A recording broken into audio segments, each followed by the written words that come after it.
শীতকালে এলেই আমার শুধু মনে হয় চাইনিজ খাই, তাই সেদিন হঠাৎ করে বানিয়ে ফেললাম ভেজ হাক্কা নুডলস। তবে অল্প বানালাম, কিন্তু শ্বশুরমশাই খেয়ে বেজায় খুশি, বললেন আর একদিন বানাতে। ব্যাস, যেমনি বলা অমনি কাজ।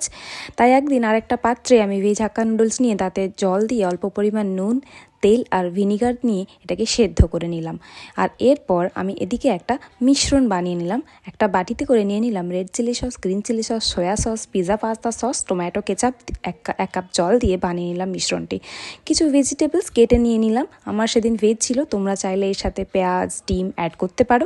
এরপর একটা থালাতে আমি অল্প তেল নিয়ে ভালো করে হাত দিয়ে মাখিয়ে নিলাম, যাতে করে এই নুডলসটা যখন রাখবো এতে জড়িয়ে না যায়। এরপর আমি সবজিগুলো অল্প তেলে হাই ফ্লেমে ভালো করে ভেজে নিলাম। ভেজে নেওয়ার পরে লাস্টে দিয়ে দিলাম কাঁচা লঙ্কা কুচি আর আদা কুচি। এরপর আমি আমার তৈরি করে রাখা সসের মিশ্রণটি দিয়ে অল্প করে আছে আমি আমার হাক্কা নুডলসটা দিয়ে মিক্স করে নিলাম। ব্যাস রেডি।